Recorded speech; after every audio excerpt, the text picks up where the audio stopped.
Big Boss season 6 episode 16 review ആണ്. സൗണ്ടൊക്കെ പോയി ആകെ കുറച്ച് സൗണ്ട് തിരിച്ചു വന്ന സമയത്താണ് ഇങ്ങനെ ഒരു വീഡിയോയുമായി വരുന്നത്. കഴിഞ്ഞ കുറച്ച് നാളുകളായിട്ട് കാലാവസ്ഥയുടെ ആണോ എൻ്റെ കാലക്കേടിൻ്റെ ആണോ എന്നുള്ളത് അറിയില്ല, ഇടയ്ക്ക് ഇങ്ങനെ കൃത്യമായിട്ടുള്ള ഇടവേളകളിൽ പനി വരും. അതേപോലെ തന്നെ എൻ്റെ സൗണ്ട് ഒരു 5 ദിവസത്തേക്ക് പണി മുടക്കും. ഈ ഒരു സമയത്ത് സൗണ്ടാണല്ലോ നമുക്ക് ഏറ്റവും മെയിനായിട്ട് വേണ്ടത്. അതിന് പണി കിട്ടുന്നത് ഒരു വലിയ പണി തന്നെയാണ്. ഇതൊക്കെ ഇങ്ങനെ കറക്റ്റായിട്ട് നമ്മൾ ചെയ്തു പോകേണ്ടതാണല്ലോ എപ്പിസോഡ് റിവ്യൂ കാര്യങ്ങളൊക്കെ. അപ്പോൾ അവിടെ ഈ പണി മുടക്കുമ്പോഴത്തേന് ആകെ മൊത്തത്തിൽ ഒരു ടെൻഷനാണ്. എല്ലാ ദിവസവും വന്ന് വൈകിട്ട് ഇന്ന് വീഡിയോ ഇടാൻ പറ്റത്തില്ല എന്ന് പറയുന്നത് ശരിയല്ലല്ലോ. കാര്യം ഇന്നലെ ഒക്കെ നമ്മുടെ പേഴ്സണലായിട്ടുള്ള കുറച്ച് കാര്യങ്ങളൊക്കെ ഉണ്ട്, മാറ്റി വയ്ക്കാൻ പറ്റാത്ത കാര്യങ്ങളാണ്. എൻ്റെ വെഡ്ഡിങ് ആനിവേഴ്സറിയും അതേപോലെ തന്നെ വൈഫിൻ്റെ പിറന്തനാളും ഒക്കെ ആയതുകൊണ്ട് നമുക്ക് ഫാമിലി ആയിട്ട് സ്പെൻഡ് ചെയ്യണം. എന്നാൽ ഇന്നോട്ട് പണിതേക്കാമെന്ന് വിചാരിക്കുമ്പോൾ സൗണ്ട് അങ്ങോട്ട് പോയി. ഇന്നലെ ഒരു യാത്ര കഴിഞ്ഞ് വന്നപ്പോഴത്തേനും സൗണ്ട് അങ്ങോട്ട് പോയി. എനിക്കറിയത്തില്ല എന്തൊക്കെയാണെന്നുള്ളത്. ഏതായാലും എപ്പിസോഡ് റിവ്യൂയിലേക്ക് വന്നു കഴിഞ്ഞാൽ, ഈ വീക്കെൻഡ് എപ്പിസോഡ് കഴിഞ്ഞപ്പോഴത്തേന് കംപ്ലീറ്റ്ലി ഹൗസിൽ എല്ലാവരും കൂടെ കൂട്ടമായിട്ട് അങ്ങോട്ട് ഗെയിം മാറ്റി. എല്ലാവരും കൂടെ കൂട്ടമായിട്ട് അങ്ങോട്ട് ഗെയിം മാറ്റിയപ്പോഴത്തേന് കുറേ ആൾക്കാരുടെ കിളി അങ്ങോട്ട് പറന്ന് വേറെ ഏതോ വഴിക്ക് പോയി.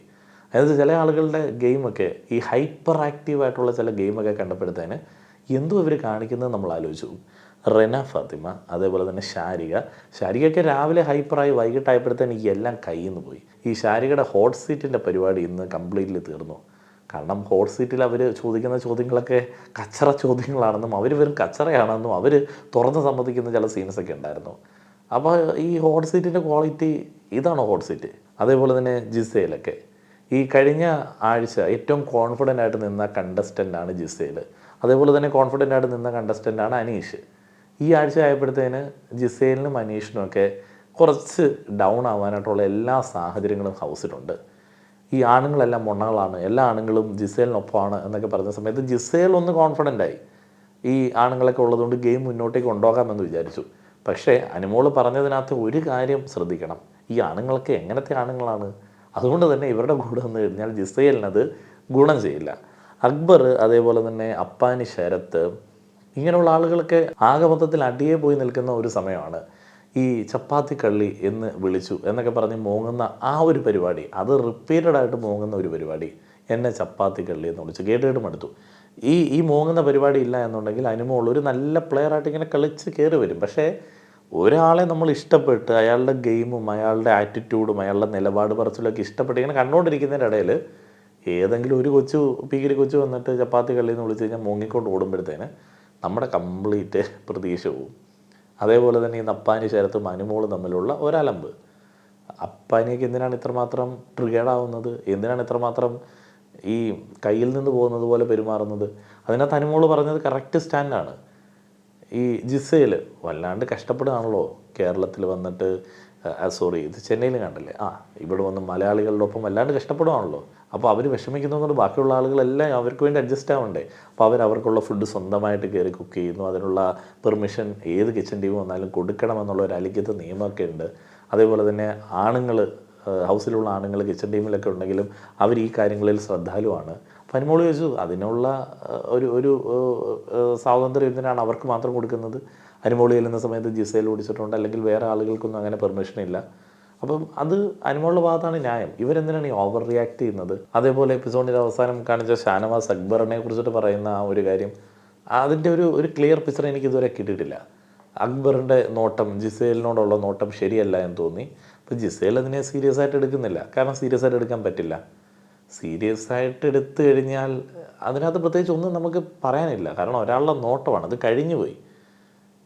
കഴിഞ്ഞു പോയൊരു സംഭവമാണ്. ഒരാളുടെ നോട്ടത്തെ വേറൊരാൾ നോക്കി അനലൈസ് ചെയ്തിട്ടാണ് ഒരു കാര്യം പറയുന്നത്. അപ്പോൾ അവിടെ ജിസേലിന് അത് എടുക്കാൻ പറ്റില്ല. ഷാനവാസ് അങ്ങനെ ഒരു കാര്യം, ഒരു തക്കുബറിന് എതിരെ ഗെയിം കളിച്ച് കഴിഞ്ഞാൽ അത് ഷാനവാസിൻ്റെ ഒരു ക്വാളിറ്റിയെ വല്ലാതെ ചോദ്യം ചെയ്യപ്പെടുന്ന ഒരു സാഹചര്യമാവും. അതേപോലെ തന്നെ ഒനിൽ എനിക്ക് തോന്നുന്നു 2 ദിവസം മാറി നിന്നപ്പോഴത്തേനും കുറച്ചും കൂടെ ഒരു ബെറ്ററായി. കഴിഞ്ഞ ആഴ്ചയ്ക്ക് വെറുതെ ഇങ്ങനെ എല്ലാവരോടും യേസ് പറഞ്ഞ് അനാവശ്യമായിട്ടുള്ള കണ്ടൻറ്റുകളിലൊക്കെ തല കാണിച്ച് ജിസേലിൻ്റെ ഒപ്പമൊക്കെ നടന്ന ഒന്നിൽ കുറച്ച് രീതിയിലൊന്ന് സെറ്റായി വരുന്നുണ്ട്. ഇനി എപ്പിസോഡിലെ പ്രധാനപ്പെട്ട കാര്യങ്ങളിലേക്ക് വന്നു കഴിഞ്ഞാൽ 8 മണി മുതലുള്ള വിഷ്വൽസാണ് നമ്മളെ കാണിച്ചത്. പക്ഷേ ഇന്ന് രാവിലെ 5 മണി തൊട്ട് തന്നെ അനുമോള് കിച്ചണിൽ കയറി ഫുഡൊക്കെ പ്രിപ്പയർ ചെയ്യാനായിട്ടുള്ള പണികൾ ആരംഭിച്ചു എന്നുള്ളത് ഞാൻ ഒരു റിവ്യൂവിൽ കേട്ടിരുന്നു. അപ്പോൾ 5 മണി തൊട്ട് കിച്ചണിൽ കയറി എന്നുണ്ടെങ്കിൽ അവർ കൃത്യമായിട്ട് തന്നെ വീക്കെൻഡ് എപ്പിസോഡുകളൊക്കെ മനസ്സിലാക്കി എന്നുള്ളതാണ്. ഈ കിച്ചണിൽ കാര്യമായിട്ടുള്ള കണ്ടൻറ്റ് ഉള്ള ഒരു സീസണാണിത്. തുടക്കം മുതൽ എല്ലാ സീസണുകളിലും അങ്ങനെയുണ്ട്, എന്നാലും കിച്ചണിൽ കാര്യമായിട്ട് തന്നെ ടോക്ക് ഉണ്ടാകുന്നുണ്ട്. കിച്ചണിൽ ടോക്കുള്ളൂ. കഴിഞ്ഞ സീസണിലൊക്കെ ബെഡ്റൂമിൽ ഇഷ്ടംപോലെ ടോക്ക് ഉണ്ടായിരുന്നു. ബെഡ്റൂമിലും കോർണറിലും ഒക്കെ ഇഷ്ടംപോലെ ടോക്ക് ഉണ്ടായിരുന്നു. അതേപോലെ തന്നെ ചില ആളുകൾ ബെഡ്റൂമിനകത്ത് ഇങ്ങനെ കിടക്കുമായിരുന്നു. ഈ സീസണിൽ കൂടുതൽ ആളുകളും കിച്ചണുമായി ബന്ധപ്പെട്ടാണ്. അതേപോലെ തന്നെ എവിടെയാണോ കണ്ടന്റ് ഉള്ളത് അവിടേക്ക് ഒരു മടിയില്ലാതെ ഓടിയെത്തുന്ന ഒരു ബഹുഭൂരിപക്ഷവും ഈ സീസണിലുണ്ട്. അപ്പോൾ കിച്ചൺ കയ്യിൽ അടക്കാൻ വേണ്ടിയാണ് അനുമോൾ, അതേപോലെ തന്നെ അപ്പാനി, ശരത്ത്, ആര്യൻ എന്നീ ആളുകളൊക്കെ മുന്നിട്ട് നിന്നത്. നോറയും നെവിനും തമ്മിലുള്ള ഒരു അലമ്പ് കണ്ട സമയത്ത് തന്നെ നമുക്ക് മനസ്സിലായി നെവിൻ്റെ കളിയൊക്കെ പുള്ളി മാറ്റി പിടിക്കാനായിട്ട് റെഡിയായി. കള്ളൻ കള്ളൻ എന്നുള്ള വിളി ഈ 2 ആഴ്ചകളിൽ ആസ്വദിച്ച നെവിനിപ്പോൾ തീരെ അത് ഇഷ്ടപ്പെടുന്നില്ല. ലാലേട്ടൻ്റെ വാണിങ്ങും ബാക്കിയുള്ള കാര്യങ്ങളൊന്നും പുള്ളിക്ക് അത്ര സുഖകരമല്ല എന്നുള്ളത് മനസ്സിലായി. ഇത് ഗുണം ചെയ്യുന്നില്ല എന്നുള്ളത് മനസ്സിലായതുകൊണ്ടായിരിക്കാം പെട്ടെന്ന് പുള്ളിക്ക് വിശപ്പൊക്കെ അങ്ങോട്ട് മാറി. അല്ലെങ്കിൽ എപ്പോഴും കഴിച്ചുകൊണ്ടിരിക്കണം എന്ന് പറഞ്ഞൊരു ക്യൂട്ട്നെസ് മെഴുകളുണ്ടായിരുന്നു. അത് ശരിക്കും പറഞ്ഞാൽ കൂട്ട്നെസ് മെഴുകൽ തന്നെ ആയിരുന്നു എന്നുള്ളത് എനിക്കിപ്പോൾ തോന്നുന്നു. കാരണം ഇപ്പം പുള്ളിക്ക് ഭക്ഷണം കുറച്ച് കഴിച്ചാൽ മതി. അപ്പം എന്തോ ഞാനെന്തോ ഒരു വെറൈറ്റി സംഭവം ഇറക്കുന്നു, ക്യാമറ കണ്ടില്ലേ എന്നൊക്കെ പറഞ്ഞിട്ടുള്ള പരിപാടിയായിരുന്നു തോന്നുന്നു. ഏതായാലും അത് ഏഷ്യാതായപ്പോഴത്തേന് നിവിന് അങ്ങനെ ഇപ്പോൾ അവിടെ ഓറഞ്ചുകൾ അടുക്കി പറിക്കുന്നതിനിടയിൽ തൊട്ടപ്പോഴാണല്ലോ പ്രശ്നം ഉണ്ടായത്. അപ്പോൾ അത് അടിച്ചുകൊണ്ട് പോകുന്നതാണോ എന്നുള്ളൊരു പേടിയൊക്കെ നോറയ്ക്കുണ്ടാവുന്നു. അപ്പോൾ അത് പുള്ളിക്ക് ഭയങ്കരമായിട്ട് ഫീൽ ചെയ്തു. അതിൻ്റെ ഒരു അലമ്പ്. ഇതിനിടയിൽ മറ്റേ കണ്ടന്റ് ഉണ്ടാക്കാൻ വേണ്ടിയോ അല്ലെങ്കിൽ നല്ല രസകരമായിട്ടുള്ള ഒരു എൻ്റർടൈൻമെൻറ്റ് ഉണ്ടാക്കാൻ വേണ്ടിയൊക്കെ ആയിരിക്കും ആര്യൻ്റെ തലയിൽ എന്തൊക്കെയോ കവറൊക്കെ കയറ്റി വെച്ചിട്ട് അതിനുമുള്ളൊരു പ്രഹസനം നടത്തുകയുണ്ടായി. അവിടെ അപ്പാനിയും അക്ബറും സരികയൊക്കെ അതിനെ ആക്കി വിടുന്നത് ഞാൻ വല്ലാതെ അങ്ങ് ആസ്വദിച്ചു. അതിൻ്റെ ആവശ്യമുള്ളൂ. ഒരു കണ്ടന്റ് ഉണ്ടാക്കാൻ വേണ്ടി എന്തെങ്കിലും ഉണ്ടാക്കേണ്ട ആവശ്യമില്ലല്ലോ. അനുമോൾ ശരിക്കും പറഞ്ഞു കഴിഞ്ഞാൽ ഹൗസിലെ സാഹചര്യങ്ങൾ കൊണ്ട് തന്നെ രൂപപ്പെട്ടു വന്ന ഒരു പ്ലെയറാണ്, വളരെ ജെന്യുവനായിട്ട്. അതങ്ങനെ പോയാലേ നമുക്ക് ആസ്വദിക്കാൻ പറ്റത്തുള്ളൂ. ഒരു പരിധി വരെ അനു അങ്ങനെ പോകുന്നുണ്ട്. കാരണം അല്ലാത്ത എല്ലാ പ്ലാനും ഫെയിലാവുകയാണ്. ഇന്ന് നോമിനേഷനിൽ എനിക്ക് വളരെയധികം ഇഷ്ടപ്പെട്ട ഒരു കാര്യം, ജിസയിൽ ആദില നൂറേനെ നോമിനേറ്റ് ചെയ്യുന്നുണ്ട്. ശരിയാണ്, ആദില നൂറ എന്നാണ് അവിടെ കാണിക്കുന്നത്? നൂറ കുറച്ച് ക്യൂട്ട്നെസ്സും എഴുതുന്നുണ്ട്, കുറേയധികം ഫാൻസും കാര്യങ്ങളൊക്കെ ഉണ്ട്.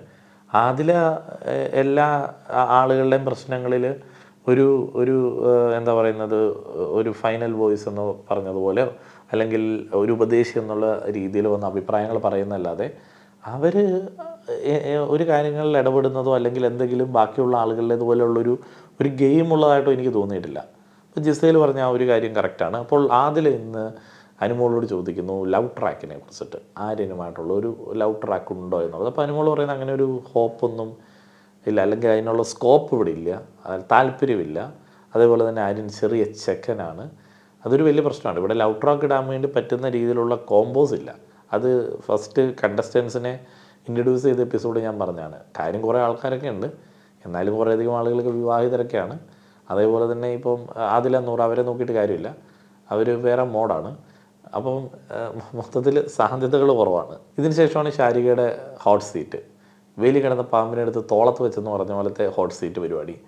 സരികയ്ക്ക് എന്താ ആവശ്യം ഉണ്ടായിരുന്നു? പിന്നെ ഒരു കാര്യമുണ്ട്, സരികനെ ഇന്ന് എപ്പിസോഡ് അല്ലെങ്കിൽ ശ്രദ്ധിക്കത്തില്ല, അല്ലെങ്കിൽ ലൈവിൽ പോലും അവരെ ക്യാമറ ഗൗനിക്കത്തില്ല. ശാരികയുടെ ആ ഒരു ഹോട്ട് സീറ്റ് ഉള്ളതുകൊണ്ട് ഇന്ന് കുറച്ച് ഒരു സീൻ സരികയ്ക്ക് കിട്ടി.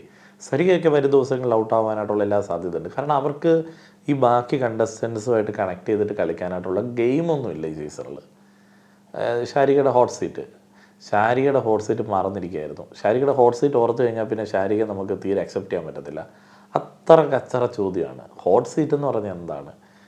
ഇപ്പം നമ്മൾ ഈ അശുഭകരമായിട്ടുള്ള അല്ലെങ്കിൽ കേൾക്കാൻ ഇമ്പമില്ലാത്ത ചില സത്യങ്ങളൊക്കെ ഉണ്ടല്ലോ, അപ്രിയ സത്യങ്ങൾ ചോദ്യങ്ങളായി ചോദിക്കുക എന്നുള്ളതാണ് ഈ ഹോട്ട് സീറ്റിൻ്റെ പ്രധാനപ്പെട്ട പരിപാടി.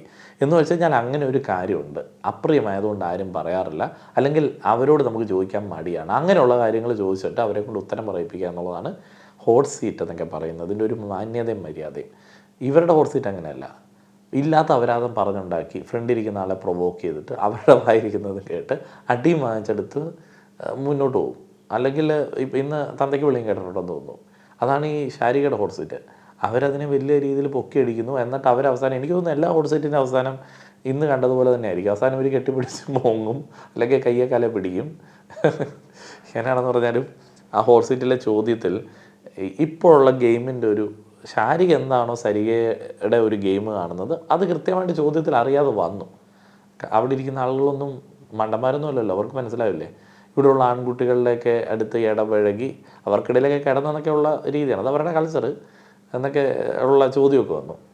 സത്യം പറഞ്ഞാൽ ഇവിടെയുള്ള ഈ അപ്പാനി ശരത്ത് അല്ലെങ്കിൽ അക്ബർ അങ്ങനെയുള്ള ആളുകളുടെയൊക്കെ ഇടയിൽ അവരുടെ അടുത്ത് വളരെ സ്നേഹത്തോടെ പെരുമാറി ഒരു ചേച്ചിയമ്മയായിട്ട് പോകുന്ന ഒരു ഗെയിമല്ലേ സരികയ്ക്ക് എന്നുള്ളതാണ് ശാരികയുടെ മൈൻഡിൽ. പിന്നെ ശാരികയുടെ സംസ്കാരത്തിനനുസരിച്ച് അത് പുറത്തേക്ക് വരത്തുള്ളൂ. അതാണ് അവിടെ സംഭവിച്ചത്. ഏതായാലും അത് ആദ്യമൊക്കെ ചിരിച്ച് കേട്ടുകൊണ്ടിരുന്ന സരികയ്ക്ക് വലിയ പ്രശ്നമായി. ദിലീപേട്ടൻ ഭർത്താവ് അവരൊക്കെ എന്ത് വിചാരിച്ച് കാണും, അവർക്ക് വിഷമമായി കാണും എന്നൊക്കെ പറഞ്ഞിട്ട് കാര്യമുണ്ടോ? വേലി പുറത്തിരിക്കുന്ന പാമ്പിനെ എടുത്ത് തോളത്ത് വെച്ചാൽ നമ്മളല്ലേ.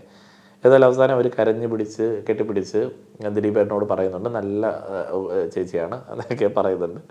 ലാസ്യത വശ്യതയൊക്കെയാണ് ഈ സരികയിലുണ്ട് എന്ന് ശാരിക പറയുന്നത്.